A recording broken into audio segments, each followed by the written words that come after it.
Thinking credit repair is the same thing as becoming bankable is the exact reason why you keep getting denied, even if your score goes up. Give me the next 5 minutes and I'll show you the hidden difference between fixing your credit and becoming bankable.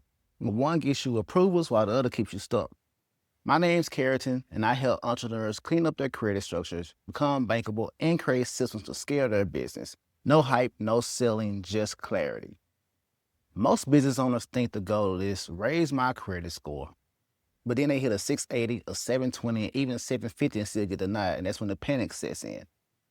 They're thinking I disputed everything I ate, a trade line, what's going on right now? So what they're doing wrong.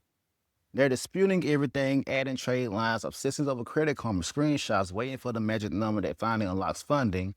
But they think approval's gonna come, shit don't. Because banks don't fund credit scores, they fund profiles. And the score just tells them how risky you've been in the past. Bankability tells you how safe you are to lend right now.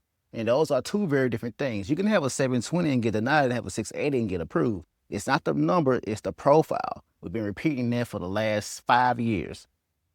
These are the 3 solutions to becoming bankable. Number 1, you gotta fix what's broken, not what's loud. Credit repair is about removing negatives. Bankability is about optimizing your structure.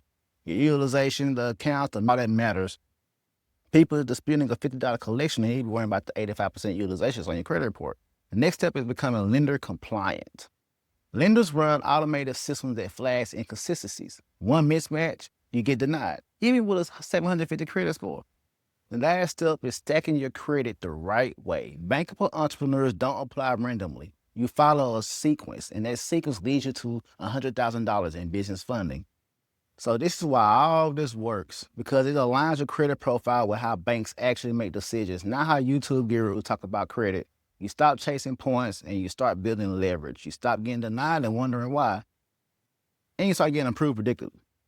That's exactly why I created the bankability checklist, so you can see in black and white right here on the screen where your profile is helping you or hurting you instead of guessing and instead of applying and hoping.